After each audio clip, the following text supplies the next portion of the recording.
Check कीजिए। हाँ ठीक। हाँ ठीक। 99।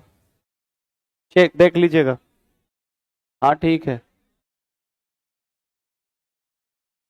इसमें नहीं लगा हुआ है, देख लो भाई।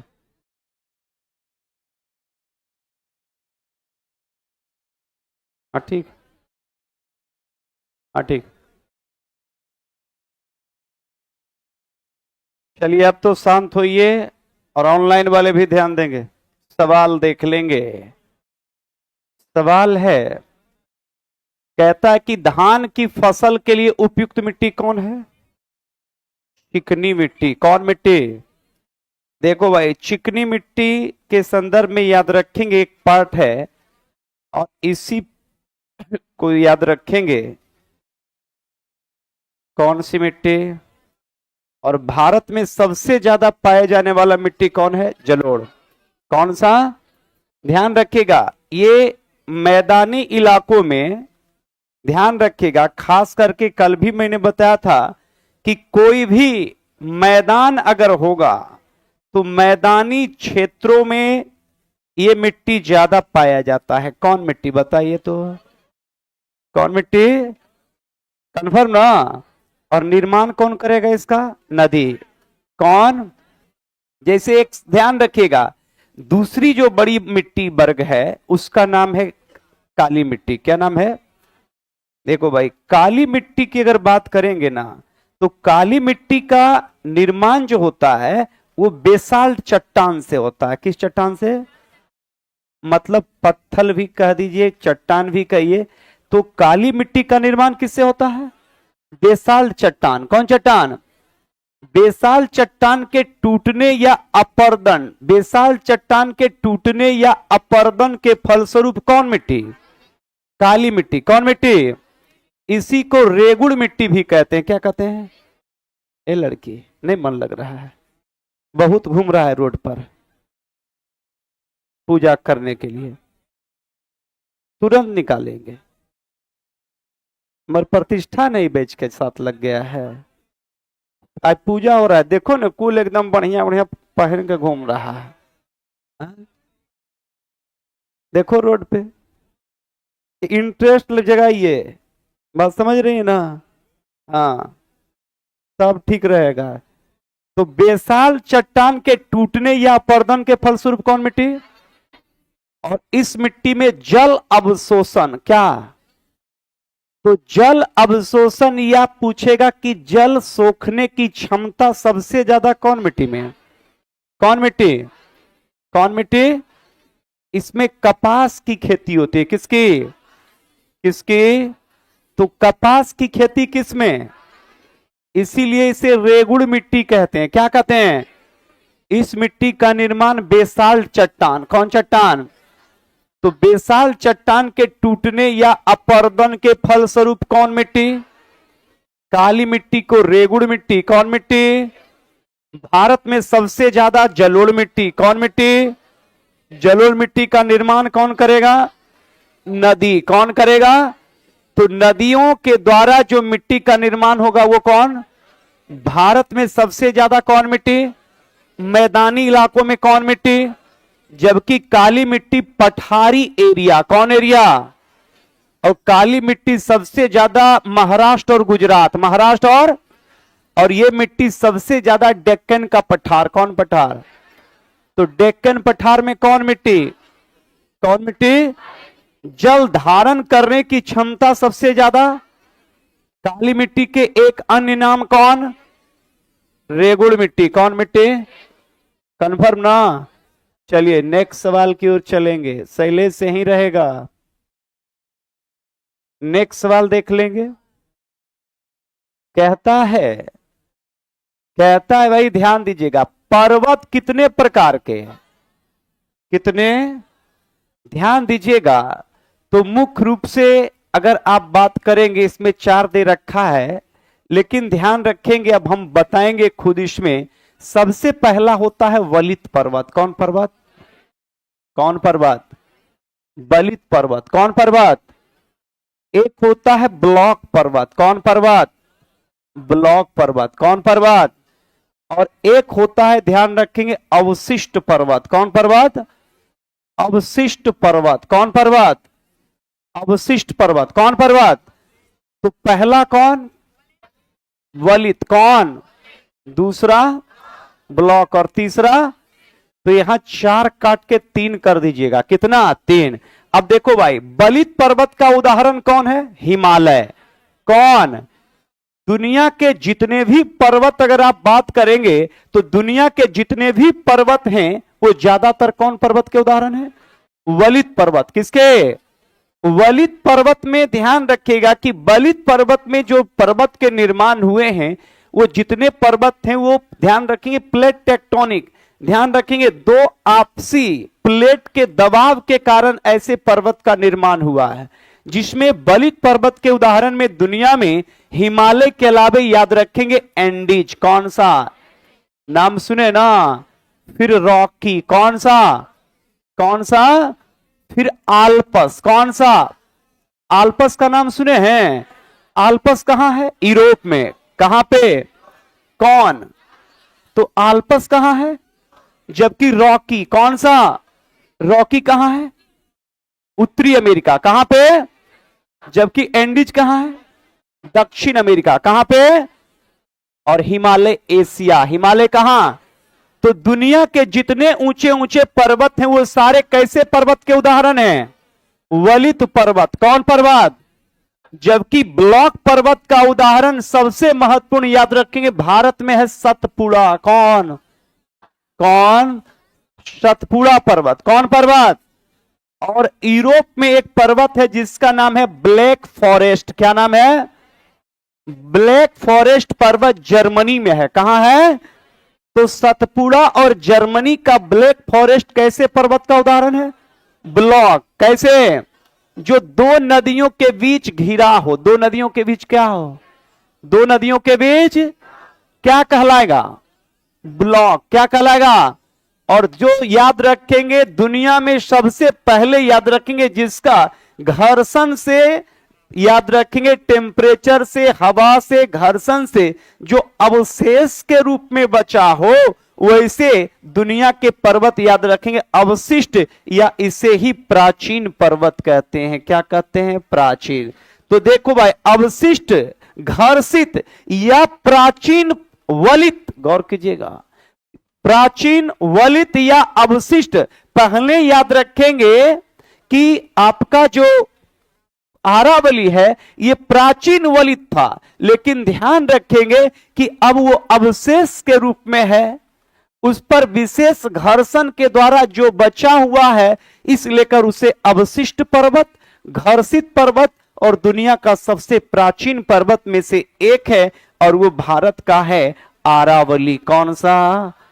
कौन सा? तो आरावली प्राचीन। कैसे? अवशिष्ट। कैसे? और घर्षित। कैसे? तो घर्षित पर्वत का अवशिष्ट, देखो घर्षण हुआ और अभी भी हो रहा है, तो घर्षण किससे हो रहा है? तो ये हवा से है ना, हवा से, विशेष रूप से याद रखेंगे पानी से, प्रकाश भी उस पर काम कर रहा है, तो उसके कारण जैसे 100 साल के बाद ये दीवार गिरेगा, कौन गिराएगा? मकान मालिक नहीं, ये गिराएगा हवा, पानी, प्रकाश, धीरे धीरे ये गिर जाएगा।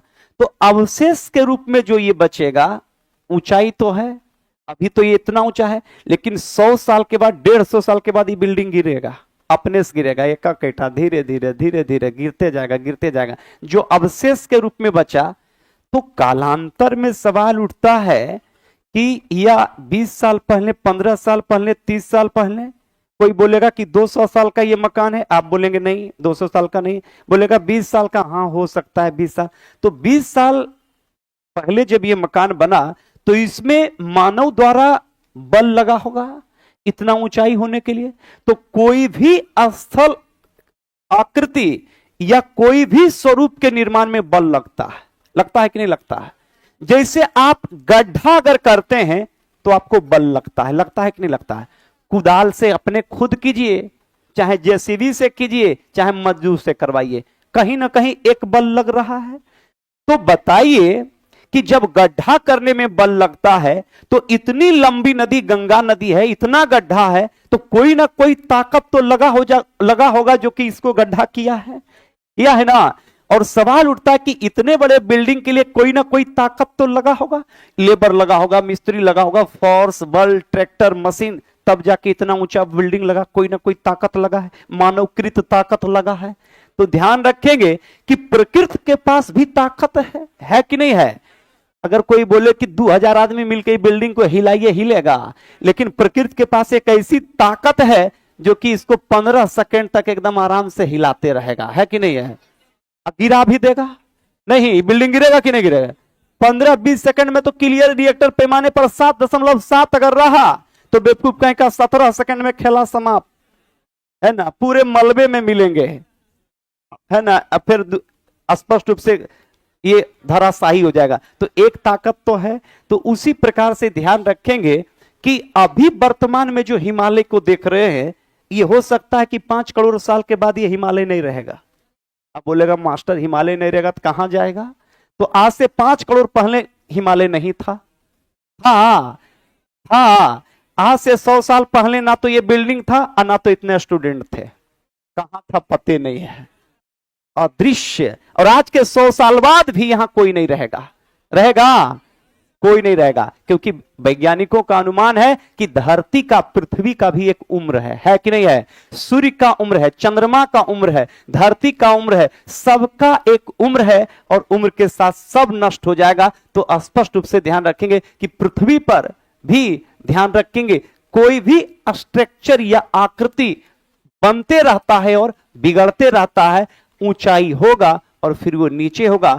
अरावली जब हिमालय नहीं था, उससे करोड़ों साल पहले अरावली हिमालय से ऊंचा था, लेकिन अब अवशेष के रूप में बचा है। इस लेकर हिमालय से बहुत पहले बना है, इस लेकर वो दुनिया का प्राचीन है और अवशेष के रूप में बचा है। इस लेकर अवशिष्ट पर्वत का उदाहरण है। लड़की ध्यान देना है, चिंता नहीं करो पार्थ, है ना, एकाग्रता, है ना, एकाग्रता भंग मत करो, सुनो, है ना। तो ये ध्यान रखिएगा। तो अवशेष के रूप में बचा है, क्या कहलाएगा, अवशिष्ट। अब हिमालय से पहले बना तो उसको क्या कहेंगे, प्राचीन। अब लड़का पढ़ के की जा रहा है, अरावली सबसे प्राचीन है, लालटेन जला दिया, प्राचीन प्राचीन प्राचीन, अब भोरे पूछ दिया उदाहरण है अवशिष्ट। बोलो सर ये तो रतिया पढ़वे नहीं किए थे। तो खाली दूध से जो है खीरे बनेगा, हम पनीर बनाएंगे, ऑप्शन में पनीर रहेगा ना। तो अवशिष्ट पर्वत का घर्षण के किया, हवा कौन, पानी कौन, प्रकाश कौन। तो घर्षण के द्वारा जो बचा वो घर्षित पर्वत का, अवशिष्ट पर्वत का, प्राचीन कौन भाई, अरावली कौन। नवीनतम पर्वत का उदाहरण कौन है, हिमालय कौन। हिमालय भी बन रहा है ना, लेकिन वही प्रोसेस से बन रहा है कि बाल बढ़ रहा है लेकिन पता नहीं चल रहा है। अपनों पता चलता है कि देखो बाल बढ़ा बढ़ा बढ़ा बढ़ा, नहीं बढ़ा लेकिन बढ़ रहा है। तो उसी प्रेसियो से याद रखेंगे, हिमालय भी बढ़ रहा है, लेकिन ध्यान रखिएगा कि वो सिर्फ वैज्ञानिक को पता चलता है, हम लोग को पता नहीं चलता है। तो ये ध्यान रखिएगा, ये पूरा याद रखिएगा। चलिए नेक्स्ट सवाल की ओर चलेंगे। और अभी तो 6 पढ़ा रहे हैं, फिर 7 पढ़ाएंगे। 7 में भी थोड़ा सा फिर लेवल बढ़ेगा, फिर 8 में बढ़ेगा, 9th जाते और 10th पे, मतलब कि आपका 10 तक जो पढ़ाया जाएगा उसमें कंप्लीटली लगभग आपको उतना मिल जाएगा कि कभी नहीं सोचिएगा कि हम घाटा हमको लगा है ना। हाँ, नौकरी तो खैर आपके मेहनत और हमारे मेहनत पर है। अब हम खूब बढ़िया पढ़ाएंगे, उन्हें सुतल रहेगा ऊपर नाम, तो हम क्या करेंगे। डॉक्टर खूब बढ़िया दवा देगा कफ सिरप का कि सुबह शाम खाना, गर्म पानी पीना 7 दिन तक, और जाके फ्री बीड़ी मांग के पी रहा है दुकान में। तो बताओ छूटेगा ओकर खांसी। तो हम खूब बढ़िया पढ़ाएंगे, आपको भी पढ़ना पड़ेगा। नेक्स्ट सवाल भाई ध्यान देना है। कहता है, देखेंगे यहां पे कि बिहार का अधिकतम भाग किस रूप में फैला हुआ है, नदी के दोनों ओर मैदानी भाग, नदी के दोनों ओर क्या। अब ध्यान दो भाई कि हमने कहा था, देखेंगे एक नक्शा यहां भी हम बनाएंगे बिहार का, है ना। अब नक्शा थोड़ा सा बनाएंगे, अब आपको समझाएंगे, तो स्पष्ट रूप से ध्यान रखेंगे। इस तरह का नक्शा बिहार का है, ओरिजिनल भी हम लगाएंगे। अब ध्यान दीजिएगा, बिहार का दोनों कता मैदानी बिल्कुल सही है। देख भाई ध्यान दे, ये बिहार के बीचों बीच एक नदी आती है गंगा। कौन? आराम से एकदम समझो, गंगा। कौन सी? गंगा। गंगा की जितनी सहायक नदियां हैं वो नेपाल से आती हैं, जिसमें प्यारे ध्यान रखे, आए अगर कोई हड़बड़ाया ना, यहां लग बेइज्जत करेंगे, ये ध्यान रखना। नहीं तो आराम से निकलना, ये 2 4 5 गो है वो आराम से निकलना। कहीं हाँ नहीं सुने तो फिर की हम करेंगे वो याद रखना है ना। हाँ, काहे कि तुमसे हाँ, हम एक के प्रेशर में रहते हैं कि जो है ना कि तुमको टीचर भागे तब लड़का रोके कि कहां जा रहा है, हम ही रोक रहे हैं। गजब हाल है। ई लफंगा 4 5 गो जेकरा अभी अपेयरिंग में होगा, 10 20 गो, ये लफंगेगिरी सोच रहा है कि जब अभी इ लोग को डिस्टर्ब कर दें कि हमरो अभी तो हमर होगा नहीं, एक और के नहीं हो, है ना। तो उ लफंगा के हम टारगेट कर चिन्हित करेंगे और उसके बाद बेइज्जत करेंगे, ऐसा कि फिर जिंदगी भर याद रखेगा। इसलिए कर कोई नहीं, उधर बाईपास हम दे दिए हैं ना, बाईपास दिए हैं ना, उधर आराम से एकदम जो है उठो चल जाओ। बीच में हमको अगर प्रेशर दिया तो फिर हम मामला गड़बड़ करेंगे। हाँ, एक तो हाँ प्रेशर हमको यही एक प्रेशर वही रहता है कि जहां टाइम हुआ ना तो बोलता है कि हो गया, तो तुरा हम रोक रहे हैं। देखो ध्यान दो, ये कौन सी नदी है भाई? गंगा। देख प्यारे, सबसे पहले दोनों तरफ नदी का मैदान, ई नदी है गंडक। कौन? नेपाल से आती। खाली सुनेगा ना, चैलेंज करके पढ़ाते हैं, बात समझा ना। हाँ, लेकिन सुनना पड़ेगा, ध्यान देना पड़ेगा, रहना पड़ेगा। ई नदी है गंडक। कौन? गंडक को नेपाल में नारायणी के नाम से जानते हैं। और ये देखिए, ये बिहार के एक प्रमुख नदी है। कौन सी नदी? गंडक। कौन सी? गंडक। गंडक के बाद है बागमती। कौन? कौन? बागमती। कौन? बागमती के बाद एक नदी आती है कोसी। कौन सी? नाम सुने हो ना? कौन सा? बिहार का शोक है कि नहीं है। कोसी के बाद एक नदी है महानंदा। कौन? महानंदा। कौन? ये सारी नदियां उत्तर भारत में, उत्तर बिहार में याद रखिएगा, उत्तर बिहार में ध्यान रखिएगा, खास करके मैदानी इलाकों के निर्माण में बड़ा योगदान है। तो मैदानी इलाके में गंडक, बागमती, कोसी, महानंदा। बागमती, गंडक, बागमती, कोसी और महानंदा। जबकि ध्यान रखिएगा कि दक्षिण बिहार की अगर बात करेंगे तो दक्षिण बिहार का कुछ एरिया पठारी है जो झारखंड बॉर्डर से लगता है, जिसमें सबसे पहले ज्यादातर हिस्सा जो है वो है बांका का। किसका है? नाम सुने हो? फिर है जमुई। किसका? इस लेकर बिहार में खनिज संपन्न जिलों में से एक है। कौन? जमुई। 44% याद रखेंगे, यहां गोल्ड है पूरे भारत का। कहां पे? जमुई, है ना। जबकि लोहे के भी यहां पर अवशेष हैं। इसके बाद ध्यान रखेंगे आपका नवादा। कौन सा? नाम सुने हो ना? नवादा के बाद याद रखेंगे औरंगाबाद। कौन सा? औरंगाबाद है कि नहीं है। फिर याद रखेंगे कैमूर। कौन सा? कैमूर। कौन सा? तो ये सारे झारखंड बॉर्डर से हैं, इस लेकर ध्यान रखेंगे यहां पर कुछ पठारी और पहाड़ी एरिया है। बाकी ध्यान रखिएगा ये गंगा के लगभग लगभग ये सारे बेल्ट याद रखेंगे। दक्षिण में भी क्या है? मैदान है। दक्षिण में भी क्या है? और उत्तर तो लगभग लगभग मैदानी इलाका है ही। इस लेकर नदी के दोनों ओर का भाग कैसा है? मैदानी। कैसा है? कैसा है? पठारी भाग अगर पूछेगा तो बिहार में पठारी की बात करेंगे तो बांका। कौन सा? जमुई। कौन सा? कौन सा? नवादा। कौन सा? गया। कौन सा? औरंगाबाद। कौन सा? कैमूर। कौन सा? कंफर्म ना। जबकि कुछ भाग में ध्यान रखेंगे कि आपके मुंगेर वाले एरिया में भी खड़गपुर की जो पहाड़ियां हैं वो ध्यान रखेंगे, कुछ मुंगेर के पार्ट में भी है, तो स्पष्ट रूप से याद रखेंगे। जबकि हमने इस एरिया में थोड़ा सा पश्चिम चंपारण में बताया था सोमेश्वर की पहाड़ी। कौन सी पहाड़ी? कंफर्म ना। चलिए नेक्स्ट सवाल की ओर चलेंगे। नेक्स्ट सवाल देखेंगे क्या कहता है।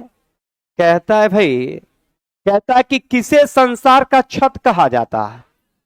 कल ही बताया था पमीर का पठार जो तिब्बत में पड़ता है। कहां पड़ता है? तिब्बत में। कौन पठार? तिब्बत पठार, अर्थात याद रखेंगे इसे चाइना में पमीर पठार, दुनिया की छत इसे कहते हैं। जबकि दुनिया का सबसे बड़ा पठार मैंने कहा था तिब्बत का पठार। कौन सा पठार? कौन पठार? तिब्बत का पठार। कौन पठार? जबकि भारत में मैंने सबसे पहले बताया था, भारत में कुछ पठार है जो पूछ सकता है, डेक्कन पठार। कौन पठार? ये प्रायद्वीप भारत के भाग हैं, दक्षिण भारत के भाग हैं। डेक्कन पठार का मुख्य विस्तार महाराष्ट्र में है। डेक्कन के बाद भारत का रूर प्रदेश छोटा नागपुर। कौन सा?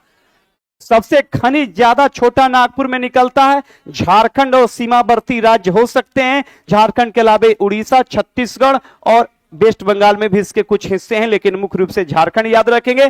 छोटा नागपुर के बाद याद रखेंगे मालवा का पठार। कौन पठार? मालवा पठार मध्य प्रदेश में। मालवा कहां है भाई? फिर याद रखेंगे बुंदेलखंड। कौन सा? बुंदेलखंड का नाम सुने हो ना? बुंदेलखंड याद रखेंगे यूपी और एमपी। यूपी और कहां पे? इसी में एक एरिया आता है ललितपुर डिस्ट्रिक्ट उत्तर प्रदेश और झांसी, ये दोनों याद रखेंगे बुंदेलखंड उत्तर प्रदेश में पड़ता है। जबकि एक है बाघेलखंड। कौन सा? बाघेलखंड की बात करेंगे तो बाघेलखंड मुख्य रूप से याद रखिएगा कि बाघेलखंड की बात करेंगे तो ये छत्तीसगढ़ में है। कहां है भाई? कौन सा? और एक है मेवाड़। कौन सा? मेवाड़ पठार की बात करेंगे तो ये राजस्थान में है। कहां है भाई? कौन पठार? मेवाड़। कौन सा? तो बताओ भाई डेक्कन पठार। कौन पठार? डेक्कन पठार कहां है? महाराष्ट्र। कहां पे? कहां पे? कौन पठार? डेक्कन। कौन सा? तो डेक्कन कहां है? कहां पे? जबकि छोटा नागपुर झारखंड। कहां? मालवा मध्य प्रदेश। मालवा, मालवा, मालवा मध्य प्रदेश। बुंदेलखंड यूपी और एमपी। यूपी और बाघेलखंड छत्तीसगढ़। बाघेलखंड छत्तीसगढ़। बाघेलखंड और मेवाड़ कहां है? मेवाड़, मेवाड़। तो बताओ भारत में सबसे ज्यादा खनिज संपन्न पठार कौन है? कौन भाई? छोटा नागपुर। कौन सा? तो भारत में सबसे ज्यादा खनिज कहां पे? कंफर्म ना? दुनिया का छत किसे कहते हैं? पमीर पठार है कहां पे? चाइना। कहां पे? जबकि दुनिया का सबसे बड़ा पठार है तिब्बत का पठार। कौन पठार? कौन पठार? नेक्स्ट सवाल ध्यान रखिएगा। शैलेश देख लो भाई, भाग गया क्या? कॉल करो, कोई है नहीं? क्या? वही तो सोचे, देखो है, बुलाओ तो। बिजी नहीं रहना, थोड़ा देखते रहिए। बोर्ड पे 103 के बाद देखो 104 कहां अटक जाता है ये। हमें इतना पहाड़ पर्वत नली नदी नाला दे दिया है ना, कितनों नंबर पर हम ले जाते रहे, 5 गियर दे देते हैं तभी वो फंस जाता है। हाँ। हम टेक्नीशियन से पूछे तो बोला कि सर आप में बहुत ज्यादा है ना। हाँ तो बोर्ड लोड नहीं ले पाता है। हिमालय का खड़ा कर दीजिएगा तो कैसे होगा? कोई दिक्कत नहीं है ना। चलो भाई ध्यान दो। तू सोच रहा है पूरा लगभग इतना पूरा पटना बंद है, लेकिन हम लोग लगे पूजा कर लिए, पढ़ा रहे हैं। हमारे काम है पढ़ाना, पढ़ा रहे हैं। किसान का काम है धान ढोना डेंगाना। किसान अपना काम कर रहा है, हम अपना काम कर रहे हैं। अजय लफंगा घूम रहा है। अब ध्यान दो भाई, कहता है कि मैदान में ही अधिक लोग क्यों बसते हैं? कृषि की इस लेकर ध्यान रखिएगा, आराम से समझिएगा कि कहता है कि मैदान, अब मैदान कौन बनाया है? नदी। कौन? इस लेकर भारत के सबसे बड़े मैदान को हम कहते हैं गंगा का मैदान। कौन मैदान? क्योंकि हमने बताया था कि गंगा के मैदान में सबसे ज्यादा कौन मिट्टी? जलोढ़ मिट्टी में सबसे ज्यादा फसल होगा कि नहीं होगा? क्योंकि इसमें धान, क्या भाई, और गेहूं, धान और, तो बताइए किसी भी जनसंख्या के लिए खाद्यान्न सबसे पहले जरूरी है कि नहीं है? सबसे पहले खाना जरूरी है कि नहीं? इस लेकर मानव सभ्यता का जब विकास हुआ और कृषि का जब विकास हुआ, क्योंकि लोगों के सामने सबसे पहले अगर नीड कोई चीज है तो वो खाना था। क्या था? खाना। इस लेकर ध्यान रखेंगे कि मैदानी इलाकों में, याद रखेंगे, आकर लोग बसते गए और बसते बसते इसी लेकर ध्यान रखेंगे हमारे सभ्यता और सिविलाइजेशन का विकास हुआ। तो स्पष्ट रूप से याद रखेंगे कि गंगा का जो बेल्ट था, गंगा यमुना का जो बेल्ट था, वो काफी उपजाऊ बेल्ट था। इस लेकर लोग वहां बसते चले गए और वर्तमान समय में अगर आप देखेंगे तो भारत की एक बहुत बड़ी आबादी, भारत की लगभग 50% आबादी इसी मैदान में निवास करती है, जिसमें 3 राज्य अगर आप देख लीजिए, यूपी, बिहार और बंगाल, अगर आप मिला दीजिए तो ये तीनों मिला के लगभग भारत का 40% से अधिक आबादी केवल इसी गंगा के मैदान में निवास करता है। क्योंकि यहां पर बड़े पैमाने पर खाद्यान्न के लिए चावल और गेहूं उपयुक्त क्षेत्र था। अभी भी देखेंगे कि यूपी सबसे ज्यादा गेहूं का उत्पादन करता है और बंगाल सबसे ज्यादा चावल का उत्पादन करता है कि नहीं करता है? इस लेकर ध्यान रखेंगे एक बड़ी आबादी निवास करती है मैदानी इलाकों में। कहां पे? कौन इलाकों में? तो मैदानी इलाकों में कौन सी मिट्टी थी? और जलोढ़ मिट्टी के लिए आदर्श है धान और कन्फर्म ना? एकदम ध्यान देना है। नेक्स्ट सवाल की ओर चलेंगे। चल भाई ध्यान दो, देखो ये सब सवाल आएगा ना एससीईआरटी एनसीईआरटी में, ये सब जनरल किताब में नहीं मिलता है। और सवाल उठता है कि 100 सवाल आप बनाए और 100 में आप 80 सही करके आए और 82 अगर कटअप गया तो 2 सवाल जो आएगा ना, ऐसा ही पागल टाइप का क्वेश्चन आता है जो कि आप देखबे नहीं करते हैं। लगता है कि ये सब भी आएगा और यही 2 नंबर आपको मेरिट से, आपका पीटी हुआ उससे कोई मतलब नहीं, आपका मेंस हुआ उससे कोई मतलब नहीं, समाज को कोई मतलब है, परिवार को कोई मतलब है? आपको सिर्फ तसल्ली मिलता है कि चल मेरा पीटी हुआ। अपने समाज और अपने परिवार में बोलिए पीटी तो 99% बोलेगा की हुआ रे पीटी की बोलता है, नौकरी हुआ नहीं कि तो काहे लाया है। और जब आपको नौकरी मिल जाता है तब आपके समाज परिवार सब कहता है कि नहीं, तब हाँ तब ठीक है। बात समझे ना?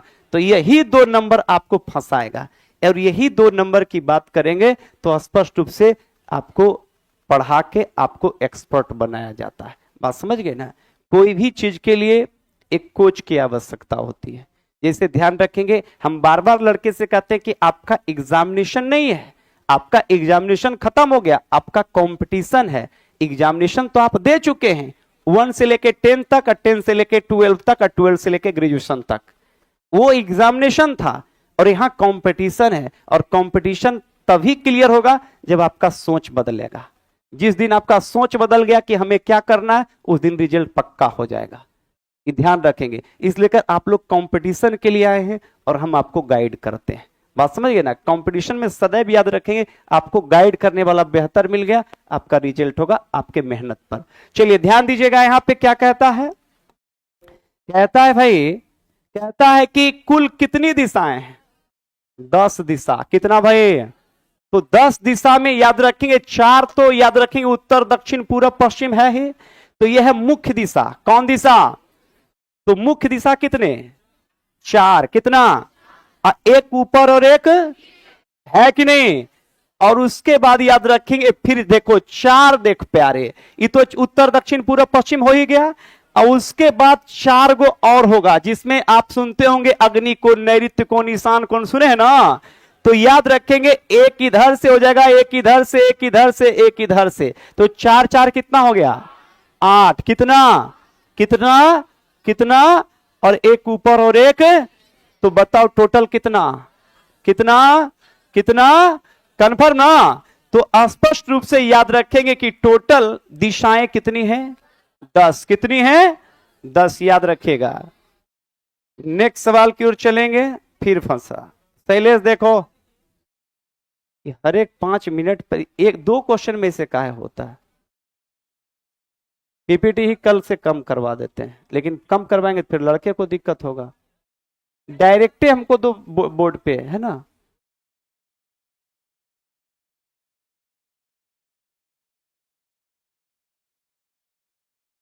तुम यही बैठो अथी लगा के। जब हाँ थोड़ा दिक्कत है तो क्या किया जाए। चलो भाई ध्यान दो, फिर भी तुम लोग नहीं समझता। भारत के उत्तर में क्या है? ये तो नॉर्मल है कि भारत के उत्तर में क्या है।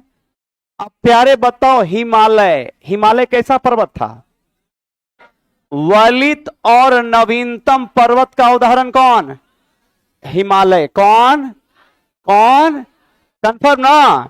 हिमालय की अगर बात करेंगे वली, तो भारत में इसकी कुछ चोटी हम आपको पढ़ाए थे। भारत में हमने कहा था कंचनजंगा। कौन सा? बताओ भाई, कंचनजंगा किस राज्य में? सिक्किम में। कहां पे? दूसरा याद रखना, नंदा देवी। कौन सा? नंदा देवी उत्तराखंड। नंदा देवी। तीसरा कामेट। कौन सा?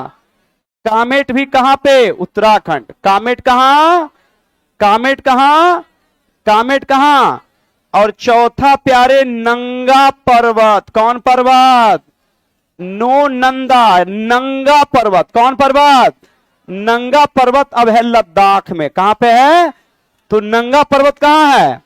लद्दाख। कहां पे? कहां पे? जबकि याद रखना, नेपाल। कहां पे? नेपाल में हिमालय की पहली चोटी है माउंट एवरेस्ट। कौन सा? जो दुनिया की सबसे ऊंची चोटी है। दुनिया की क्या है? जबकि याद रखिए, दूसरा में है मकालू। कौन सा? मकालू के बाद है धौलागिरी। कौन सा? कौन गिरी भाई? धौलागिरी के बाद है अन्नपूर्णा। कौन सा? कौन सा? अन्नपूर्णा। कौन सा? अन्नपूर्णा के बाद याद रखेंगे आपका है पांचवा है मानशालू। कौन सा? तो बताओ भाई, ये सारे पर्वत कहां हैं? नेपाल। कहां पे? तो नेपाल में माउंट एवरेस्ट। कौन? मकालू। कौन? धौलागिरी, अन्नपूर्णा, मानसालू। कहां पे? कहां पे? जबकि कंचनजंगा कहां पे? सिक्किम में। कंचनजंगा। नंदा देवी उत्तराखंड। नंदा देवी। कामेट उत्तराखंड। कामेट और नंगा पर्वत। नंगा पर्वत। प्यारे ध्यान रखिएगा, पूछेगा कि दुनिया की सबसे ऊंची चोटी माउंट एवरेस्ट। क्या? जबकि भारत में हिमालय की सबसे ऊंची चोटी कंचनजंगा। कौन सा? लेकिन पूछेगा कि भारत की सबसे ऊंची चोटी तो है केटू। कौन सी? जिसे गॉडविन ऑस्टिन कहते हैं। क्या कहते हैं? तो भारत की सबसे ऊंची चोटी केटू या गॉडविन ऑस्टिन। केटू या कंफर्म ना। चलो भाई नेक्स्ट सवाल की ओर चलेंगे। नेक्स्ट सवाल देखेंगे क्या कहता है। कई बार मैंने इस सवाल पर ध्यान दीजिएगा। कहता है भारत के पश्चिम में कौन सागर? अरब सागर। कौन सागर? अरब सागर। तो भारत के पश्चिम में कौन है? अरब सागर। कौन सागर? तो भारत के पश्चिम में याद रखेंगे अरब सागर है। और स्पष्ट रूप से याद रखेंगे, भारत एक प्रायद्वीपीय देश है। चूंकि देखेंगे क्लास 6 का ये पार्ट है, तो ये सबको पता है कि याद रखेंगे पश्चिम में कौन सागर है? अरब सागर। कौन सागर? अब पूर्व में मैंने बताया था बंगाल की खाड़ी। कौन सी खाड़ी? कौन सी खाड़ी? और दक्षिण में कौन? हिंद महासागर। कौन महासागर? कौन महासागर? कंफर्म ना। और इसी अरब सागर के दो पार्ट है। अब देखो पेचीदा सवाल यहीं से बनेगा। इसी दो पार्ट हैं। एक है कच्छ की खाड़ी। कौन सी खाड़ी? कौन सी खाड़ी? और कच्छ के बाद याद रखेंगे खंभात की खाड़ी। कौन सी खाड़ी? अब पूछेगा कि कच्छ की खाड़ी, देखो कैसे फंसाता है ना। फंसाएगा, पूछेगा कि कच्छ की खाड़ी और खंभात की खाड़ी, कच्छ की खाड़ी और खंभात की खाड़ी किसके भाग हैं? अरब सागर, हिंद महासागर, बंगाल की खाड़ी। लड़का पढ़ लिया तो मार देगा अरब सागर, नहीं तो देखेगा ये भी कच्छ की खाड़ी, ये भी खंभात की खाड़ी, ये भी खाड़ी। खाड़ी खाड़ी तीनों मिल गया। तीनों तो एक जैसा लगता है। तो इसी का हो सकता है, इसीलिए ना आपको हम पढ़ाते हैं, इसीलिए कि यही सवाल का वेरीफाई करने के लिए हम आते हैं कि कच्छ की खाड़ी और खंभात की खाड़ी बंगाल खाड़ी का हिस्सा अरब सागर का। किसका? किसका? तो अरब सागर के दो भाग है, खंभात की खाड़ी और ये दोनों खाड़ी है गुजरात में। कहां पे? कहां पे? तो गुजरात में दो खाड़ी कौन कौन? कच्छ की खाड़ी और, अब मेरे नालायकों आपसे पूछ देगा कि बताइए कि एक खाड़ी और है मन्नार की खाड़ी। कौन खाड़ी? नाम सुने हो? कौन खाड़ी? तो मन्नार की खाड़ी याद रखेंगे, ये हिंद महासागर का भाग है। किसका भाग है? कौन खाड़ी? मन्नार की खाड़ी। कौन खाड़ी? और मन्नार की खाड़ी है तमिलनाडु राज्य के पास। किस राज्य के पास? कौन खाड़ी? तो मन्नार की खाड़ी किस राज्य? तमिलनाडु। और कच्छ और खंभात, और कच्छ और खंभात किसका भाग है? अरब सागर। किसका? किसका? कंफर्म ना? तो यही वैरायटी है, ध्यान रखिएगा, है ना? हाँ देखो, इस लेकर ध्यान रखिएगा, आपको हम बिल्कुल अलग अलग तरीके से पढ़ाएंगे, है ना? और अलग अलग तरीके से आपको बताएंगे ताकि आपको ज्यादा से ज्यादा ध्यान रखें, कंटेंट मिले वैसा कि आपको लाभ मिले एग्जाम में। चलिए नेक्स्ट सवाल देखेंगे। ये तो अभी बताया कि भारत के दक्षिण में कौन महासागर? हिंद महासागर। कौन सा है कि नहीं है? हिंद महासागर की बात करेंगे, दक्षिण में ये नॉर्मल सवाल है, लेकिन हिंद महासागर में कुछ देखेंगे आइलैंड और द्वीप की बात, तो याद रखेंगे यहां पर एक द्वीप है कोकोस। कौन सा? कोकोस और चागोस। कोकोस और कौन सा? ये दोनों द्वीप बताइए तो किस महासागर में है? हिंद महासागर। किस महासागर में? कोकोस और कौन सा? चागोस। कोकोस और किस महासागर में है? हिंद महासागर में। किस महासागर में? कंफर्म ना? याद रखेंगे। और इसी हिंद महासागर में एक गर्म जलधारा चलती है, अगलुहास। कौन सा? तो बताओ, अगलुहास जलधारा की अगर बात करेंगे तो ये अगलुहास जलधारा किस महासागर में? किस महासागर में? कौन सी जलधारा? अगलुहास। कौन सी? और यह एक गर्म जलधारा है। कैसी जलधारा? तो बताओ भाई, गर्म जलधारा कौन सी? कौन सी? कौन सी? कौन सी? कौन सी? प्रश्न आएगा कि अगलुहास किस महासागर में? किस महासागर में? कौन सी जलधारा? जलधारा कैसी है? कैसी? कन्फर्म ना? ध्यान देना। नेक्स्ट सवाल की ओर चलेंगे, और नेक्स्ट सवाल क्या कहता है, ध्यान दीजिएगा। ये भी तो आपको अभी मैंने बताया, लेकिन इसमें और भी चीज बताएंगे आपको। कहता है कि भारत के पूर्व में कौन जलाशय है? बंगाल की खाड़ी। अभी बताए थे, ये कौन खाड़ी बताओ? बंगाल की खाड़ी है कि नहीं है? याद रखिए, सबसे ज्यादा चक्रवात इसी खाड़ी से उठता है, बंगाल की खाड़ी से। तो स्पष्ट रूप से पूर्व में स्थित बंगाल की खाड़ी की अगर बात करेंगे, तो अब ध्यान दीजिएगा कि बंगाल की खाड़ी से रिलेटेड कुछ महत्वपूर्ण फैक्ट हैं कि बंगाल की खाड़ी से भारत के कितने राज्य की याद रखेंगे तट बनाता है, तो जिसमें सबसे पहला है पश्चिम बंगाल। कौन है कि नहीं? उड़ीसा। कौन सा? कौन सा? आंध्र प्रदेश। कौन भाई? आंध्र प्रदेश। कौन सा? और तमिलनाडु। कौन सा? तो ये चारों राज्य याद रखेंगे, सीमा बनाएगा किससे? तट लगेगा बंगाल की खाड़ी से। किससे लगेगा? किससे लगेगा? तो बंगाल की खाड़ी से तट से लगने वाले पहले राज्य पश्चिम बंगाल। कौन? पश्चिम बंगाल के बाद उड़ीसा। पश्चिम बंगाल के बाद पश्चिम बंगाल, पश्चिम बंगाल, पश्चिम बंगाल, उसके बाद आंध्र प्रदेश। कौन सा? उसके बाद कंफर्म ना? ध्यान दीजिएगा। नेक्स्ट सवाल देखेंगे क्या कहता है। ये तो बहुत गड़बड़ाए हो रहा है।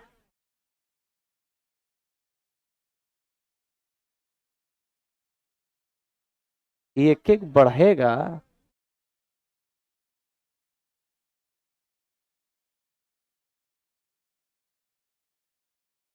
ये सब थोड़ा सा इसको बोलेंगे, है ना?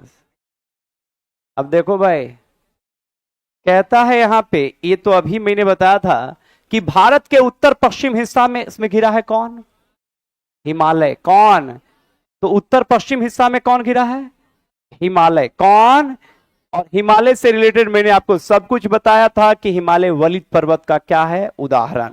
तो वलित पर्वत फिर कर दीजिए, वलित पर्वत का उदाहरण कौन है? हिमालय। कौन है? हिमालय की अगर बात करेंगे तो हिमालय का विस्तार मुख्य रूप से याद रखेगा लद्दाख। कहां से? लद्दाख से भारतीय राज्य अरुणाचल तक। लद्दाख से कितना? तो लद्दाख से कहां? अरुणाचल। लद्दाख से, लद्दाख से कौन पर्वत? हिमालय। कौन सा? कंफर्म ना? अब ध्यान रखेंगे हिमालय का विस्तार कहां कहां तक है, तो ये स्पष्ट रूप से कुछ प्रमुख राज्य और केंद्र शासित प्रदेश हैं, जैसे जम्मू कश्मीर और लद्दाख तो है ही, साथ में हिमाचल प्रदेश, उत्तराखंड, सिक्किम, अरुणाचल प्रदेश के अलावे नागालैंड, मिजोरम और याद रखेंगे नागालैंड, मिजोरम और मणिपुर के अलावे इसके कुछ भाग याद रखेंगे आसाम के भी क्षेत्रों में हैं। तो स्पष्ट रूप से याद रखेगा कि हिमालय का विस्तार लगभग कितने? 10 राज्यों में है। कितने राज्यों में? कितने राज्यों में?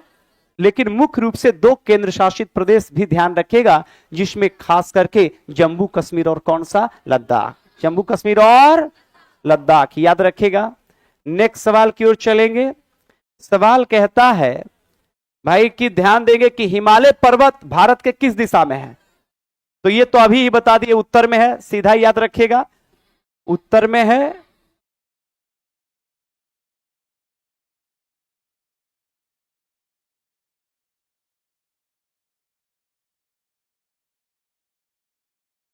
ठीक है ये, हाँ ठीक है।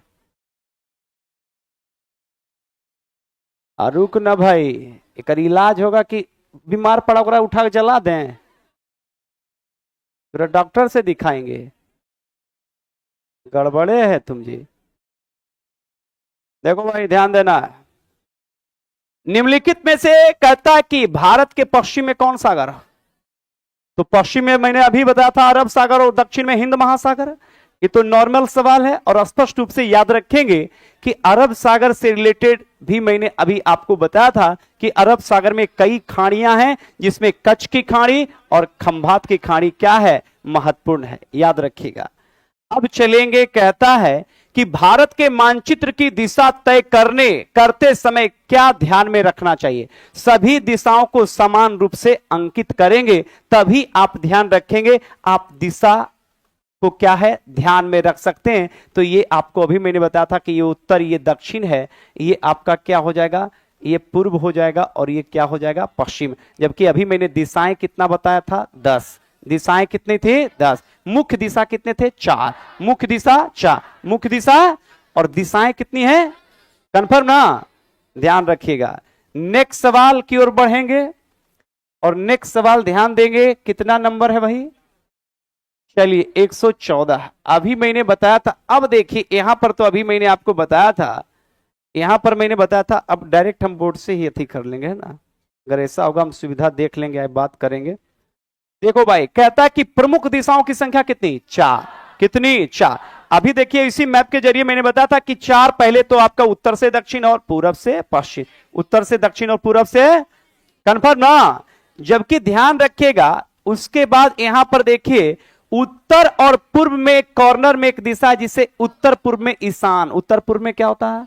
तो उत्तर पूर्व की बात करेंगे, यहां पर अगर आप लेंगे तो ये उत्तर और ये पूर्व में इस कॉर्नर में एक याद रखेंगे दिशा जिसे ईशान क्या कहते हैं।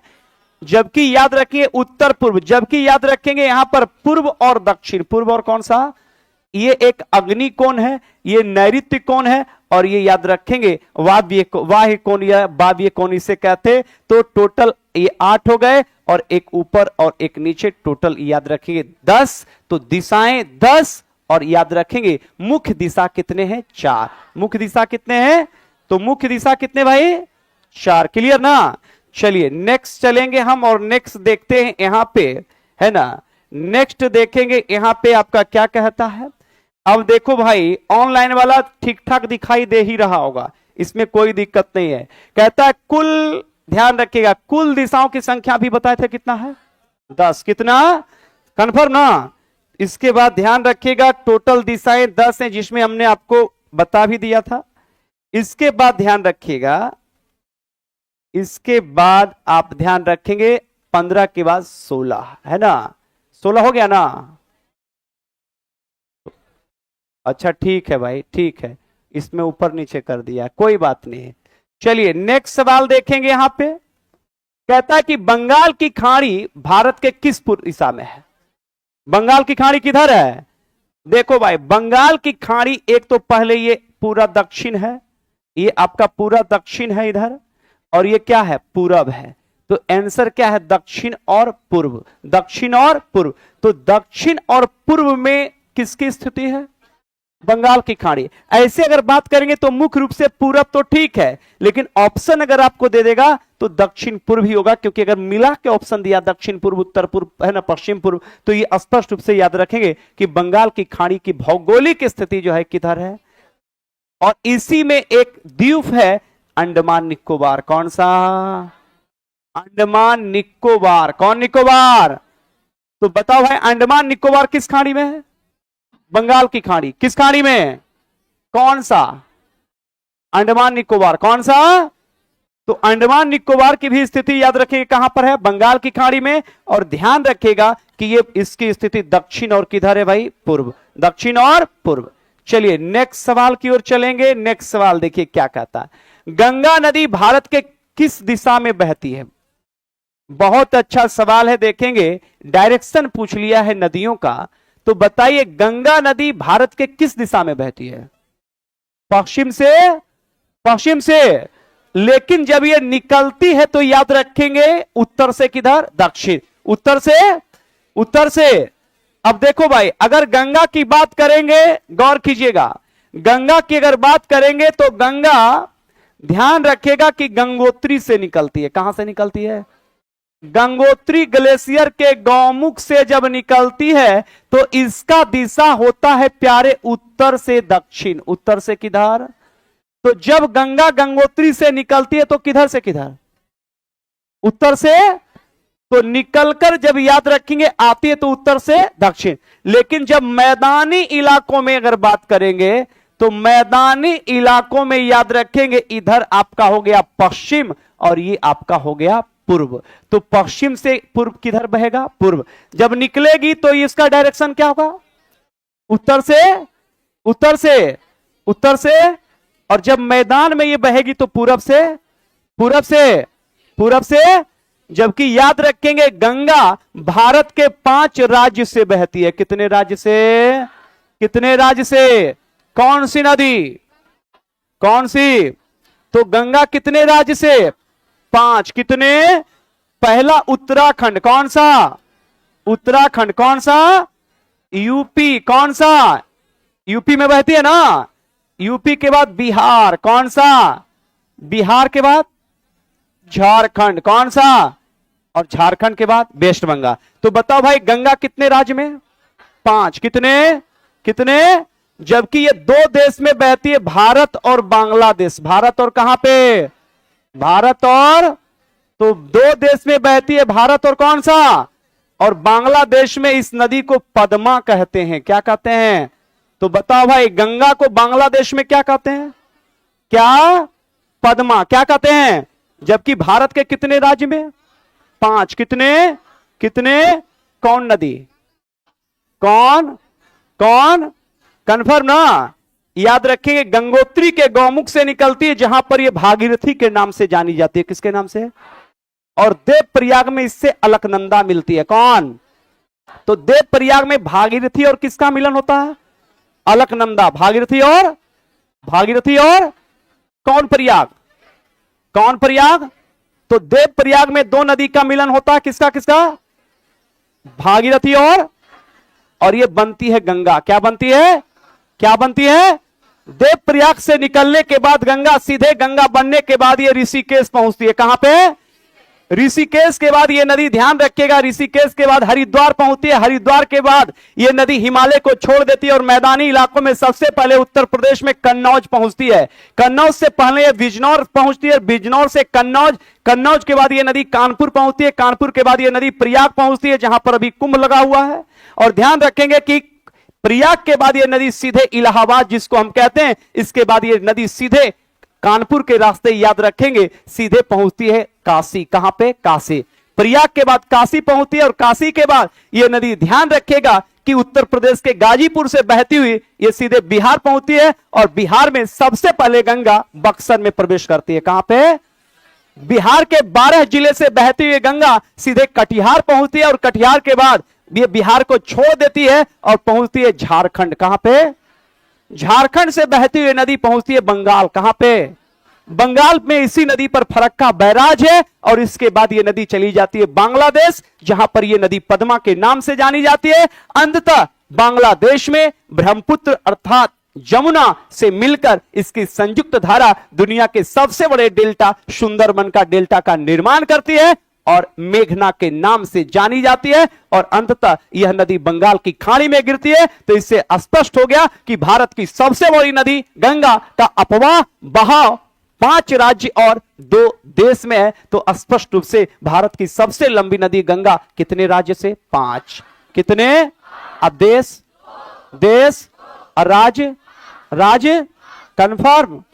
ध्यान दीजिएगा, ताबड़तोड़ लिख रहा है, एकदम लिखो, ये काम देगा।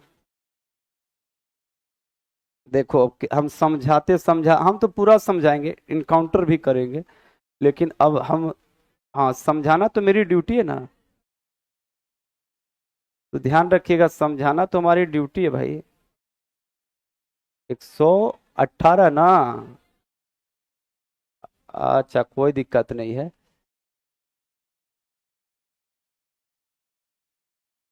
चल भाई ध्यान देना, 118 सवाल देख लीजिए। अब ध्यान दीजिएगा, तुम लोग को भी दिखाई दे रहा है ना? वो तो बहुत छोटा नहीं हुआ है, केवल थोड़ा सा इधर साइड में हम रखे हैं अरेंज करने के लिए, क्या बार बार इधर उधर हो जाता था, तो इतना बड़ा हो दिखाई दे रहा होगा। 6 इंच वाला मोबाइल में देखता कि आराम से ठीक है, इतना बड़ा नहीं दिखाई दे रहा है। चलो भाई, भारतीय कहता है महासागर भारत के किस दिशा में है? दक्षिण। और वो कौन सा है? हिंद महासागर। कौन सा? हिंद महासागर या इंडियन ओशियन? हिंद महासागर या, कंफर्म ना? 18 के बाद प्यारे ध्यान देना 19 की ओर हम बढ़ेंगे।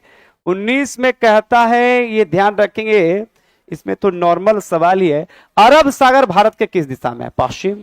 ये भी सवाल बिल्कुल नॉर्मल है कि पश्चिम दिशा में कौन सा है? अरब सागर की स्थिति ध्यान रखिएगा।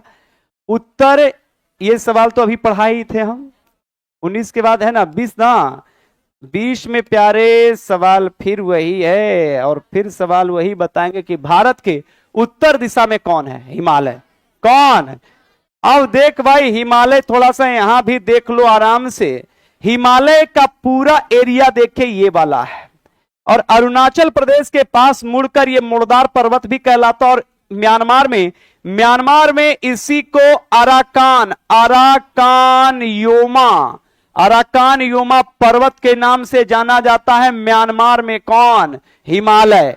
कौन भाई? हिमालय। जबकि हिमालय की अभी मैंने कहा था कि इसका विस्तार याद रखना लद्दाख। कहां से? लद्दाख से प्यारे इधर अरुणाचल। लद्दाख से कहां पे? अगर पूछ देगा कि लद्दाख में, तो सबसे पहले प्यारे गौर करना कि इसका सबसे शुरुआती पर्वत जो है पूर्व पश्चिम में पूछेगा तो नंगा पर्वत। कौन पर्वत? और पूर्व में पूछेगा तो पूर्व में है नामचा बरवा। कौन बरवा? तो नामचा बरवा किधर है? पूर्व में। कहां पे? और पश्चिम में कौन है? नंगा पर्वत। नंगा पर्वत कहां है? लद्दाख। कहां है? कौन सा? नंगा पर्वत। कौन पर्वत? तो हिमालय का जो मुख्य पर्वत की बात करेंगे तो नंगा पर्वत कहां है? लद्दाख। नंगा पर्वत। और पूर्व में कौन है? नामचा बरवा। कौन? नामचा बरवा है अरुणाचल और तिब्बत की सीमा पर। अरुणाचल और, तो अरुणाचल और तिब्बत की सीमा पर कौन है? नामचा बरवा। कौन प्यारे ध्यान रखेगा कि इसका विस्तार है जम्मू कश्मीर। कौन सा? लद्दाख। कौन सा? हिमाचल। कौन सा? उत्तराखंड। कौन सा? सिक्किम। कौन सा? अरुणाचल। कौन सा?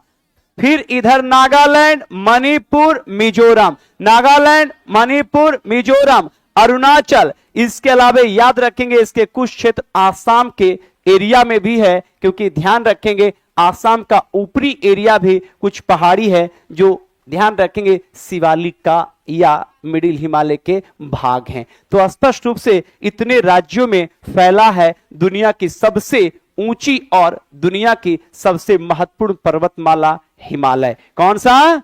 हिमालय एक वलित पर्वत का उदाहरण है। दो प्लेट के आपसी दबाव के कारण इसका निर्माण हुआ था। किसका? हिमालय का। किसका? जहां पर भी हिमालय है वहां पर पूर्व में याद रखेंगे एक सागर था, थेटिस सागर। कौन? इंडियन प्लेट यूरेशियन प्लेट पर दबाव बनाया। इंडियन प्लेट किस पर? तो इंडियन प्लेट किस प्लेट पर दबाव बनाया? और बीच में कौन सागर था? थेटिस सागर। कौन? और इसी बल के कारण वलित पर्वत का निर्माण हुआ हिमालय। हिमालय की सबसे ऊंची चोटी माउंट एवरेस्ट, जो याद रखेंगे 6848। यही हाँ हाँ, यही तो हम सुनना चाह रहे थे। बात समझिए ना? 8800। हाँ देखो, भारत की राजधानी अगर हम बोल दें कभी ढाका, तब देखना आवाज आएगा। और ये मैं सिर्फ वो उन लोगों के लिए करता हूं कि जो सो रहे हैं, वो एकदम हड़बड़ाक उठेगा, मास्टरबा गलत बोल रखो, अब एकदम ही पकड़ा गया, भारत की राजधानी ढाका बोल दिया, है ना? तो जो नींद में है वो ध्यान रखिएगा। देखो बहुत सारा दिव्यास्त्र का प्रयोग करते हैं कि जैसे देखा कि हड़बड़ाक उठेगा, कैसे भी आवाज दिए। एगो तो ये हाथ खड़ा कर रहा था कि हम बोलो दे पहले भाई, तो ये की बोल रहा है ना? चलिए, ये एक्टिविटी, यही तो एनर्जी आपके अंदर हमको लाना है। 8848 के साथ ध्यान रखिएगा, दुनिया की सबसे ऊंची पर्वत कौन है? कौन? Mount Everest. क्लियर? जबकि 8611 के साथ याद रखेंगे K2। कौन सा? गॉडविन ऑस्टिन, जो याद रखेंगे लद्दाख में है, जो काराकोरम की चोटी है। जबकि नंगा पर्वत लद्दाख में है, नंदा देवी और कामेट उत्तराखंड में है। जबकि याद रखिएगा कि मुख्य रूप से नामचा बरवा के बारे में मैंने बताया, तो ये ध्यान रखिएगा कि आपका तिब्बत और अरुणाचल की सीमा पर है। जबकि मकालू, मानसालू, अन्नपूर्णा, गौरी शंकर जैसे कई पर्वत जो याद रखेंगे नेपाल में है। कहां पे है? और अराकान योमा कहां है? म्यांमार। अराकान योमा कन्फर्म ना? एकदम पूरा ध्यान देना है कमांडो, है ना? अब ध्यान दो, 121 है ना? अब देखो, सिर्फ डिस्टर्ब नहीं हो रहा था, क्वेश्चन देखो बढ़ रहे हैं, है ना? हर एक 2 मिनट के बाद 1 मिनट का डिस्टर्बेंस होता था। अब देखो ध्यान दो कि बोलो ना, कहां तुमको बोले ना प्यारे, ये आईसीयू तुम्हारे लिए वेंटिलेटर हम रखे हुए हैं। बहुत, हमरो गांव में वो सचिन माँ है, तो सचिन हो जाएगा? नहीं, असंभव। नहीं रहेगा। बेहियात सवाल पूछता है, ऐसा सवाल थोड़े होगा। ऐसा हो अगर पूछ दे तब एको गो आज तक प्रीवियस ईयर हमको दिखा दो प्यारे। है हमारे गांव में एगो लड़का के बुखार लगा 184 डिग्री, साला पिघल जाएगा वो। जो लग जाए तब, आज तक के इतिहास में उतना बुखार नहीं लगा है। जो लग जाए तब, लग कैसे जाएगा बताओ? असंभव, है ना? ये बात ध्यान रखेंगे। हाँ, देखो फिर, अरे भाई जब वो पूछवे, हाँ हम मानेंगे कब? जब रियलिटी में वो सवाल कहीं प्रीवियस ईयर में हो। तो प्रीवियस ईयर देख के नहीं आ रहा है और अपन मने से कह रहा है कि अगर पूछ दे तुम्हारे हिसाब से पूछेगा, हैं? एकदम नहीं पूछेगा। आदमी का हाइट 6 फीट होता है, 6.5 फीट होता है, दुनिया में 7 फीट हो सकता है। हमारे गांव में तो 32 फीट का आदमी था। ऑप्शन में 32 फीट आदमी की लंबाई दे देगा? दे तब क्या कीजिएगा? नहीं देगा। ध्यान दो, ऑनलाइन कमांडो, ऑफलाइन में कुछ ऐसे हमारे कमांडोज हैं जिनको हमको समझाना पड़ता है, इसलिए नहीं समझाएंगे तो फिर लड़के गड़बड़ा जाएगा, हमको वेरीफाई करना पड़ता है। नहीं करेंगे तो फिर एक लड़का के चक्कर में 500 लड़का बोलेगा ये मास्टर गड़बड़ है, उसको हमको दिखाना पड़ता है। चलो ध्यान दो भाई, अंडमान निकोबार द्वीप समूह भारत के किस दिशा में है? अभी देख प्यारे, ये अंडमान निकोबार है। ये कौन है? अंडमान। अंडमान निकोबार के बारे में मैंने आपको बताया था कि अंडमान निकोबार की राजधानी चेंज हो गई है, विजयपुरम। कौन पुरम? केकर। अंडमान निकोबार केकर। अंडमान निकोबार के कुछ महत्वपूर्ण फैक्टर प्यारे, अंडमान की सबसे ऊंची चोटी है सैंडल पीक। कौन? तो अंडमान निकोबार की सबसे ऊंची चोटी या शिखर कौन? Sandal peak. कौन सा है कि नहीं है? अंडमान और निकोबार मेरे प्यारे कितना डिग्री चैनल द्वारा? 10 डिग्री चैनल के द्वारा अलग होता है। कितने डिग्री के द्वारा? तो 10 डिग्री चैनल द्वारा कौन अलग होगा? अंडमान। और अंडमान की सबसे ऊंची चोटी, अंडमान की राजधानी विजयपुरम। कहां पे? कन्फर्म ना? यहीं पर कुछ द्वीप हैं, जैसे याद रखेंगे बैरन। कौन? नारकोंडम। कौन? नारकोंडम। कौन सा? सेंटिलीज। कौन सा भाई? कौन सा? तो बैरन, नारकोंडम, सेंटिलीज, ये सारे किसके भाग हैं? अंडमान। तो अंडमान निकोबार के द्वीप में बैरन। कौन सा? कौन सा? नारकोंडम। कौन सा? सेंटिलीज। कौन सा? अंडमान की सबसे ऊंची चोटी सैंडल पीक। कौन सी? जैसे भारत की सबसे ऊंची चोटी क्या बताए थे? K2। कौन सा? तो भारत की सबसे ऊंची चोटी और दुनिया की सबसे ऊंची चोटी माउंट एवरेस्ट बताए ना। तो पूछ देगा कि बताओ कि अंडमान की सबसे ऊंची चोटी का नाम क्या है? Sandal peak. क्या नाम है? कंफर्म ना? जैसे दक्षिण भारत की सबसे ऊंची चोटी है अनाईमुडी। कौन? केरल। कहां? कहां? तो अनाईमुडी कहां है? तो दक्षिण भारत की सबसे ऊंची चोटी अनाईमुडी। अब भारत की सबसे ऊंची चोटी K2। कौन सी? तो अंडमान की सबसे ऊंची चोटी सैंडल पीक। कौन सा? अंडमान और निकोबार को अलग होता है कितना डिग्री? कंफर्म ना? एकदम ध्यान देना है। नेक्स्ट सवाल 22 की ओर चलेंगे प्यारे, ध्यान दो। महाद्वीपों की कुल संख्या कितनी? कंफर्म ना? प्यारे ध्यान दो, ये जो पुए कलर वाला है यह है एशिया। कौन? अफ्रीका। कौन? उत्तरी अमेरिका। कौन? दक्षिण अमेरिका। कौन? यूरोप। कौन? ऑस्ट्रेलिया। कौन? निचला अंटार्कटिका। कौन? कन्फर्म ना? तो याद रखिए क्षेत्रफल के दृष्टि से सबसे बड़ा कौन? कौन? जबकि अगर पूछेगा कि सबसे ज्यादा देश, क्या भाई? तो सबसे ज्यादा देशों वाला, सबसे ज्यादा देशों वाला महादेश कौन है? महादेश प्यारे अफ्रीका। कौन सा? इसमें कुल 54 देश हैं। कितने? तो दुनिया का क्षेत्रफल में सबसे बड़ा महादेश कौन है? लेकिन देशों की संख्या ज्यादा। तो सबसे ज्यादा देशों वाला महादेश कौन? अफ्रीका। कौन? कौन? जबकि सबसे बड़ा महादेश एशिया। कौन? कौन? और ये ध्यान रखेंगे टोटल महादेशों की संख्या कितनी है? 7। कितनी? कितनी? कंफर्म ना? याद रखिएगा। इससे रिलेटेड तो फिर हम आएंगे तो आपके पास पूरा हम आपको जानकारी देंगे ही, आपको टेंशन नहीं लेना है ना। नेक्स्ट सवाल की ओर चलेंगे। नेक्स्ट सवाल प्यारे कहता है किस महाद्वीप का विस्तार सबसे ज्यादा है? एशिया। किसका?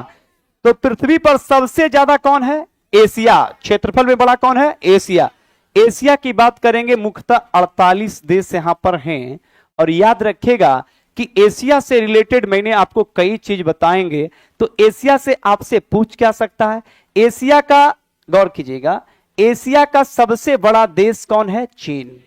कौन? तो ये क्षेत्रफल में भी सबसे बड़ा एशिया का, सिर्फ विश्व का नहीं। और जनसंख्या में भी कौन? चीन। जनसंख्या में भी कौन? चीन। जनसंख्या में भी कौन? चीन। जबकि एशिया का सबसे छोटा देश की बात करेंगे प्यारे, तो वो है मालदीव। नाम सुने होंगे। कौन सा? कौन सा?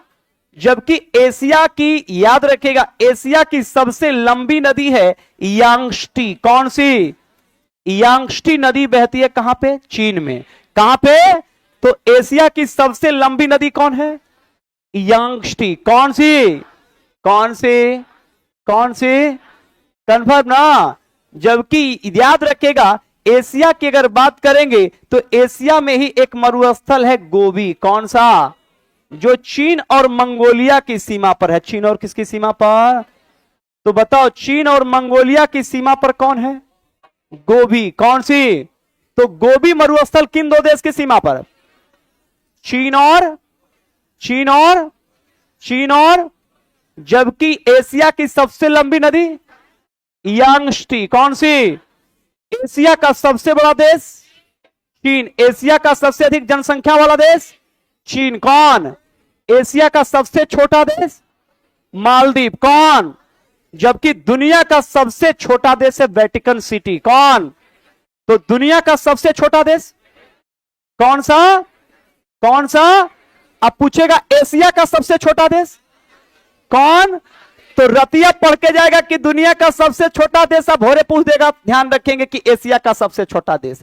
पहला ऑप्शन मार देगा वेटिकन सिटी। लड़का देखा क्वेश्चन, बोला हल्के हल्के रतिये पढ़े, भोरे ही आ गया। इन्हें देख रहा है कि पूछ रहा है। वहां विश्व, इतना कॉन्फिडेंस में कि खाली बड़ा देखा, देश देखा, वहां विश्व देखबे ने किया, एशिया देखबे ने किया, सीधे वेटिकन सिटी मार के आ गया।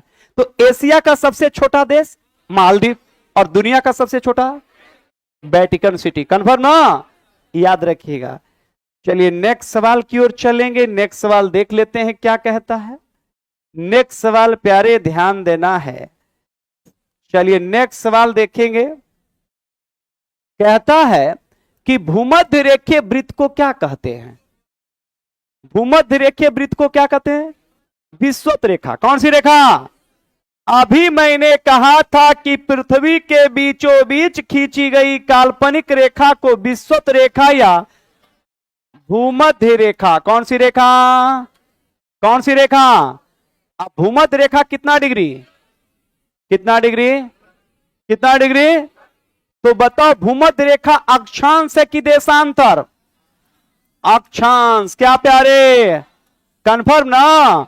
तो ध्यान रखेंगे कि ये पश्चिम है, ये क्या है और ये क्या है? तो पूरब से पश्चिम। पूरब से किधर? पूरब से पश्चिम। पूरब से या पश्चिम से पूरब से पश्चिम या पश्चिम से पूरब की खींची गई काल्पनिक रेखा को हम कहते हैं अक्षांश। क्या कहते हैं? क्या कहते हैं? क्या कहते हैं? ध्यान रखिएगा। और अक्षांश में 0 डिग्री अक्षांश को हम भूमध्य रेखा या विषुवत रेखा, भूमध्य रेखा या, जबकि पृथ्वी पर खींची गई काल्पनिक रेखा 23.5 डिग्री अक्षांश को हम, याद रखेगा, 23.5 डिग्री अक्षांश को रे प्यारे हम कहते हैं कर्क रेखा। कौन सी रेखा? तो बताओ कर्क रेखा कितना डिग्री? उत्तरी अक्षांश या दक्षिणी? प्रीवियस जितना भी एग्जाम पूछा है चेक कीजिएगा, पूरा का पूरा यहीं से रहेगा। तो 23.5 डिग्री उत्तरी अक्षांश को क्या कहते हैं? कर्क रेखा। कौन सी? तो कर्क रेखा उत्तरी अक्षांश की दक्षिणी अक्षांश। कर्क रेखा कितना डिग्री? 32.5 डिग्री, 90 डिग्री, कितना डिग्री? जबकि 66.5 डिग्री, कितना डिग्री? इसको बोलते हैं आर्कटिक सर्किल। क्या कहते हैं? क्या कहते हैं? जबकि दक्षिणी गोलार्ध पर 23.5 डिग्री को बोलते हैं मकर रेखा। कौन सी रेखा? कौन सी रेखा? तो दक्षिणी गोलार्ध पर 23.5 डिग्री अक्षांश को क्या कहते हैं? कौन सी रेखा? कौन सी रेखा? 66.5 को बोलते हैं अंटार्कटिका सर्किल। क्या बोलते हैं? कंफर्म ना?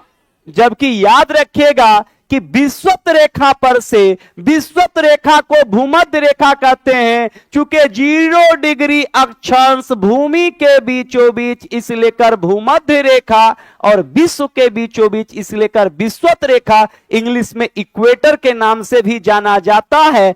मौसम जलवायु तापमान, मौसम जलवायु तापमान का निर्धारण करता है ये अक्षांश, क्योंकि विषुवत रेखा पर से जब हम ऊपर जाते हैं तो तापमान कम जाएगा, टेम्परेचर कम जाएगा। और आर्कटिक में मैंने तो कई बार आपको बताया कि ये आर्कटिक वाला एरिया सालों भर बर्फ से ढका रहता है और नीचे ये अंटार्कटिका वाला भी एरिया बर्फ से ढका रहता है। तो विषुवत रेखा से जैसे दोनों गोलार्ध के तरफ हम बढ़ेंगे तो टेम्परेचर घट जाएगा। लेकिन मेरे प्यारे गौर कीजिएगा कि विषुवत रेखा से कर्क रेखा 23.5 डिग्री और विषुवत रेखा से 23.5 डिग्री मकर रेखा, यहां टेम्परेचर में ध्यान रखिएगा कि बदलाव नहीं आएगा, क्योंकि यहां ठंडा नहीं पड़ेगा और यह कहलाता है उष्णकटिबंध।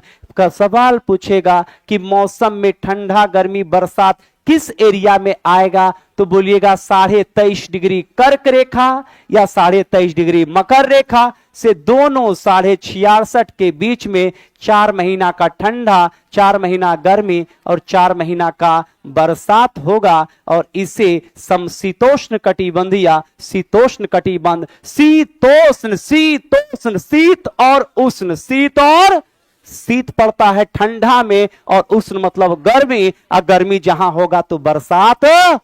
तो याद रखेंगे ऐसे प्रदेश शीतोष्ण कहलाएंगे। क्या कहलाएंगे?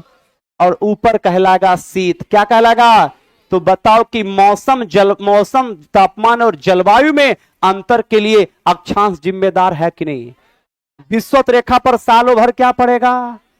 गर्मी। क्या पड़ेगा? क्या पड़ेगा? और कर्क रेखा के उत्तर जाएंगे तो 4 महीना ठंडा, 4 महीना गर्मी, 4 महीना, तो 4 महीना ठंडा, 4 महीना गर्मी, 4 महीना बरसात। कैसे कटिबंध? शीतोष्ण। कैसे? चल जाइए ऊपर तो यहां क्या रहेगा? ठंडा पड़ेगा कि नहीं? तो यह कहलाता है शीत कटिबंध। क्या कहलाता है? कंफर्म ना? ध्यान देना है। नेक्स्ट सवाल की ओर प्यारे ध्यान देना। कहता है, तुम लोग को भी तो जाना है ना, बस 2-3 क्वेश्चन जैसे जाना तो है ना है। हाँ, अरे बेवकूफ कहीं का, हमको काहल बना रहा है? घूमेगा नहीं, इनकाउंटर रोड पर करेंगे। चलो न तुम की सोच रहा है? कहां पर भी हम मिल जाएंगे, कालों के काल महाकाल। नाम पता है ना? मेरा नाम इन लोगों को नहीं पता है। मेरा नाम बहुत मिला जुला के है।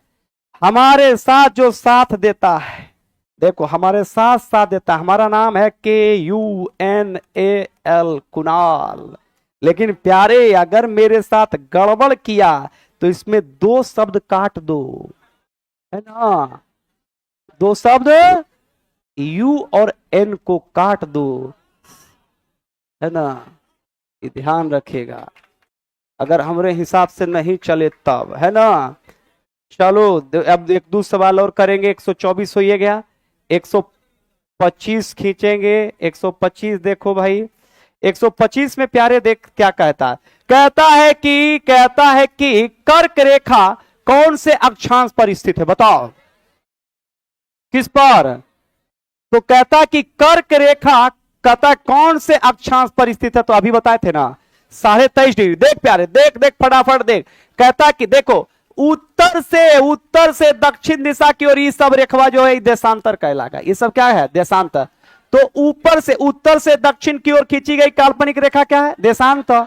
और देशांतर किसका निर्धारण करेगा? समय का। किसका?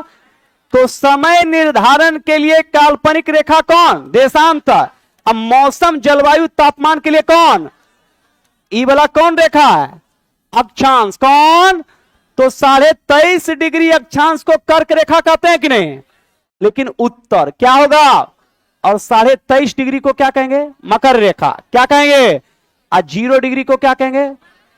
क्या कहेंगे? कंफर्म ना? ध्यान रखिएगा। नेक्स्ट सवाल की ओर चलेंगे। नेक्स्ट सवाल देखो, फिर वही सवाल आ गया और फिर तू बना देगा। 23.5 डिग्री दक्षिणी अक्षांश को क्या कहते हैं? क्या कहते हैं? तो बताओ, ये कौन सी रेखा है? कर्क रेखा। ये कौन सी रेखा? विषुवत रेखा। ये कौन सा? कंफर्म ना? अब देख, हल्का हल्का दिखाई भी दे रहा होगा, नहीं हो देगा कोई दिक्कत नहीं। देखो 0.5 डिग्री से भी बताए थे कि 23.5 डिग्री, 0 डिग्री से 23.5 डिग्री मकर रेखा और 0 डिग्री से 23.5 डिग्री कर्क रेखा। ये देख प्यारी कहलाता उष्ण कटिबंध। ये दोनों ई वाला जो ई धब्बा है, देख एकदम आराम से समझ। ये ब्लू वाला जितना हम मारे हैं, ये ब्लू वाला कैसा कटिबंध है बताओ? कैसा? उष्ण कटिबंध। ई कौन सी रेखा बताए थे? कर्क। ई कौन है? मकर। कौन सी? तो मकर रेखा कर्क रेखारी कौन है? विषुवत या भूमध्य? विषुवत या। तो बताओ, ये ब्लू वाला जितना धब्बा मारे हैं तुमको, ये कैसा कटिबंध है? उष्ण कटिबंध। कौन कटिबंध? किसी को समझाने लायक बनिए कि देख कैसे होगा। तो कोई पूछेगा कि भाई उष्ण कटिबंध है, आप कहिएगा कि यहाँ 12 महीना गर्मी पड़ता है, तो बोलेगा काहे पड़ता है? तो बोलिएगा कि मेरे नालायकों समझो, सूर्य का किरणें यहाँ सामान्य रूप से क्या है? लंबवत पड़ता है, इस लेकर ये एरिया उष्ण कटिबंध कहलाता है। क्या कहलाता है? उष्ण कटिबंध। लेकिन ध्यान रखें, कर्क रेखा से 66.5 डिग्री और कर्क रेखा से याद रखेंगे इधर भी 66.5, इधर भी देखो रोशनी तिरछा पड़ेगा। पड़ेगा कि नहीं पड़ेगा? और इधर भी रोशनी क्या पड़ रहा है? तिरछा। तो ये क्या होता है कि जब सूर्य इधर मकर पर खिसकेगा तो यहां 4 महीना का ठंडा शुरू हो जाएगा। जब सूर्य कर्क रेखा पर आएगा 4 महीना गर्मी पड़ेगा और फिर यहीं पर 4 महीना बरसात होगा। और जब सूर्य इधर आ जाएगा तो इधर 4 महीना याद रखेंगे गर्मी, 4 महीना ठंडा, 4 महीना बरसात। तो याद रखेगा कि ये बेल्ट कहलाता है शीतोष्ण। क्या कहलाता है? शीतोष्ण। देख, लाल वाला ध्यान रखना, लाल वाला कितना से? 66.5, 23.5 से 66.5, 23.5 से साढ़े, ये कहलाता है शीतोष्ण कटिबंध। क्या कहलाता है? ये देखो शीतोष्ण कटिबंध है दोनों गोलार्ध पर। अब 66.5 से 90 और 66.5 से 90। कोई पूछेगा कि यहाँ कैसा कटिबंध है? शीत। कहा है भाई? बर्फ जमल रहता है। पूछेगा आर्कटिक में भी बर्फ है और अंटार्कटिका में भी बर्फ है। कहा है बर्फ है? तो उसको सीधा फिगर समझा दीजिएगा कि देख, है ना, कि इधर देखकर रोशनी एकदम चढ़ के आता है, एकदम तिरछा आता है। एगो सामने देखो, एगो तिरछा देखो, दोनों में अंतर है ना? अंतर है ना? सामने देख रहा है पूरा एकदम पूरा बढ़िया दिखाई दे रहा है, एगो तिरछे देख रहा है। तो तिरछा में क्या है कि हल्के दिखाई दिया ना, है ना? बात समझ रहे ना?